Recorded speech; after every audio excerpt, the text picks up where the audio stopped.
Oh. So here's Diego on the harness here. There you go, he pulls into it.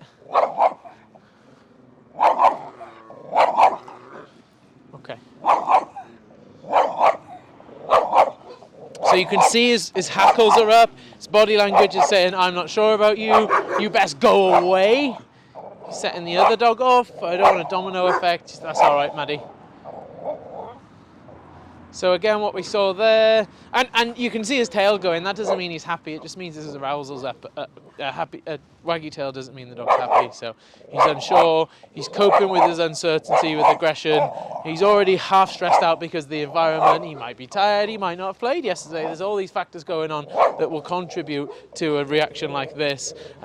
He probably needs to interact with some dogs over this next 5 days, some neutral dogs that aren't bothered about him. The worst thing we could do is chuck him into like a daycare or a dog walking group, might flood him and then he might get worse. But yeah, you can't see the dog now, but yeah, he's still reacting like this. So we've got a fair reaction here from Diego. So let's go to work.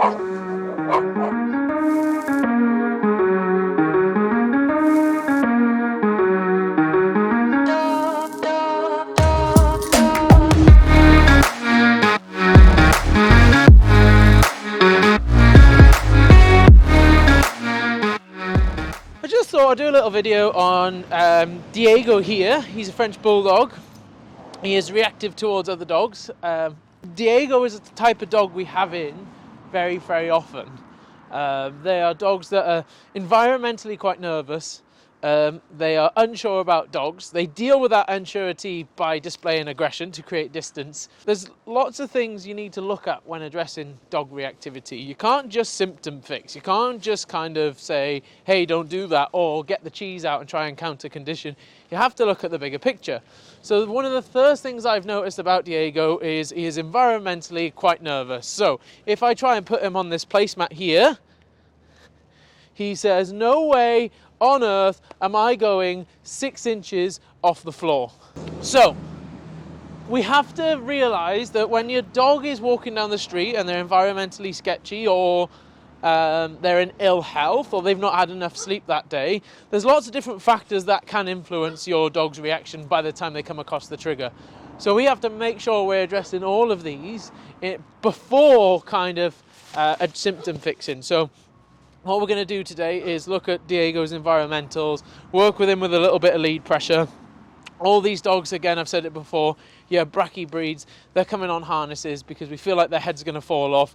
He probably feels like his head's going to fall off once I start moving around on the collar because it's a new sensation. So I'm going to take it nice and slow, nice and easy, teach him with a little bit of pressure, teach him how to turn off that pressure. We must involve pressure in the teaching phase. If we don't, the inevitable pressure comes along and our dog freaks out even more, which is what happens so often with this type of dog.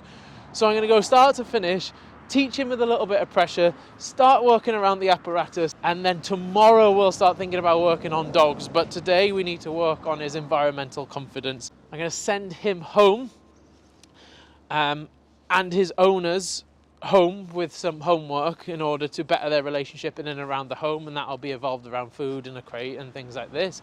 Essentially, we need to just crack on, teach him how to cope with the lead, because if that's a factor to reactivity, his environmentals are a factor to his reactivity. How he's interacting at home is a factor to his reactivity, not just, oh, he's scared of dogs, oh, he's displaying aggression, so let's pop him on the head, oh, he's scared of dogs, so we're going to counter condition with cheese. That's just putting a plaster over something that needs stitches. So we have to consider kind of, good boy, we have to consider the whole picture. So start to finish, I put a collar on a French Bulldog. Don't think he's ever had a collar on before. His mum dropped him off this morning and said, yeah, he doesn't really like the collar, he freaked out this morning. So they've then gone back to the harness. So I'm going to show you guys how we would first introduce a collar to a dog that it's novel to. We're going to lose the harness for the reason that it's probably just winding him up. Very comfortable for him to pull into. I don't believe harnesses cause pulling, but I feel like they make pulling comfortable. And then when the dogs surf in the end of the lead, it's very difficult to get through to them. So yeah, no more further ado. I shall crack on with Diego. I'm going to whack this off. He's not had his breakfast this morning, so I've got his breakfast in my pocket.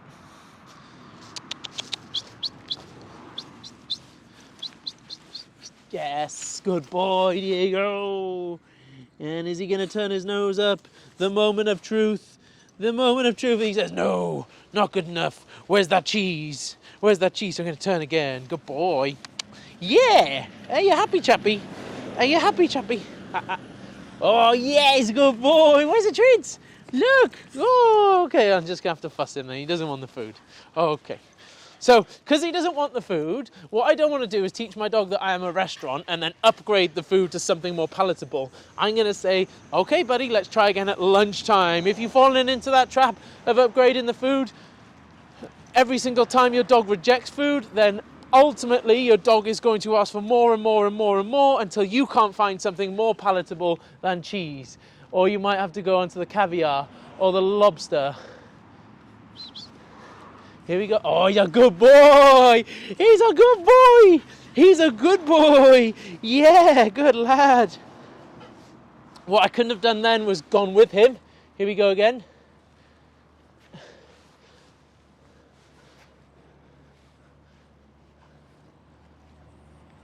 And I'm going to wait for him to turn that pressure off.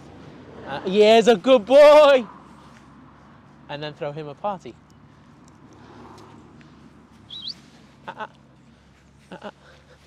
And we might be, he's a good boy. We might be a borderline hissy fit here because he's lost that ability to pull. Good boy, good boy. Stepping back towards him in that moment and telling him everything's going to be okay will justify his response to throw a bit of a paddy, if it wasn't for a better phrase. Good boy, Diego. Good boy. Good lad. He's a good boy. He's a good boy. Good lad.